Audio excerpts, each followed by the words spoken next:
بیوہ کا قرض کیسے ادا ہوا؟ دوسری سلاطین اس کا چوتھا باب 1 سے 7 آیت۔ یسوع مسیح میں آپ کی سلامتی ہو پیارے بھائیوں اور بہنوں، میں ہوں پاسٹر آئزک محمود۔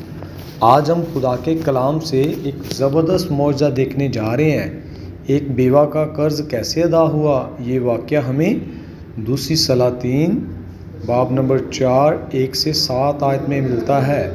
ایک نبی کی بیوہ حضرت علیشہ کے پاس آئی اور فریاد کرنے لگی۔ اس نے کہا، میرا شوہر وفات پا چکا ہے اور قرض دینے والا آیا ہے، میرے دونوں بیٹوں کو غلام بنا کر لے جائے گا۔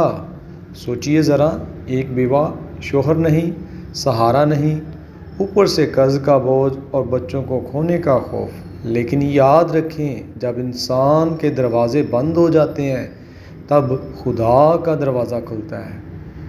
حضرت علیشہ نے اس سے پوچھا، تیرے گھر میں کیا ہے؟ اس نے جواب دیا، خداوند کے بندے، میرے پاس صرف تھوڑا سا تیل ہے، صرف تھوڑا سا تیل۔ میرے بھائیوں اور بہنوں، خدا ہمیشہ اسی چیز سے معجزہ کرتا ہے جو ہمارے پاس ہوتی ہے۔ علیشہ نے کہا، جاؤ اپنے لیے اپنے پڑوسیوں سے خالی برتن مانگ لو، زیادہ سے زیادہ برتن جمع کرو، پھر دروازہ بند کر کے ان سب میں تیل ڈالنا شروع کر دو۔ وہ ایمان سے چلی گئی، اس نے برتن جمع کیے، دروازہ بند کیا اور تیل ڈالنا شروع کیا، اور حیرت کی بات یہ ہے، تیل ختم نہ ہوا، جیسے برتن تھے سب بھر گئے، اور جب برتن ختم ہو گئے تب تیل رک گیا۔ پھر اس نے وہ تیل بیچا، قرض ادا کیا، باقی پیسوں سے اپنے بیٹوں کے ساتھ زندگی گزاری۔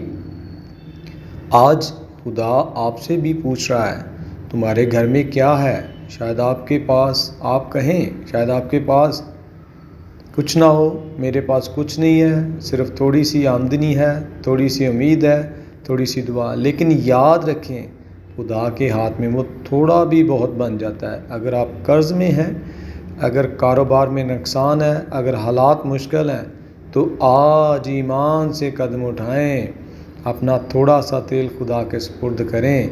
خدا آج بھی زندہ ہے، وہ کل بھی معجزہ کرتا تھا اور آج بھی کرتا ہے۔ آئیے دعا کریں۔ آسمانی باپ، جس نے بیوہ کا قرض ادا کیا، آج میرے بھائیوں اور بہنوں کے قرض بھی ادا فرما۔ ہر تنگی کو کشادگی میں بدل دے، ہر آنسو کو خوشی میں بدل دے، اور ہر بند دروازہ کھول دے۔ یہ سب ہم یسوع مسیح کے نام میں مانگتے ہیں، آمین۔ اگر یہ پیغام آپ کو برکت دے تو یہ ویڈیو کو لائک کریں، شیئر کریں، چینل کو سبسکرائب کرنا نہ بھولیں۔ میں تھا پاسٹر آئزک محمود۔ خدا آپ سب کو بڑی برکت دے۔ God bless you.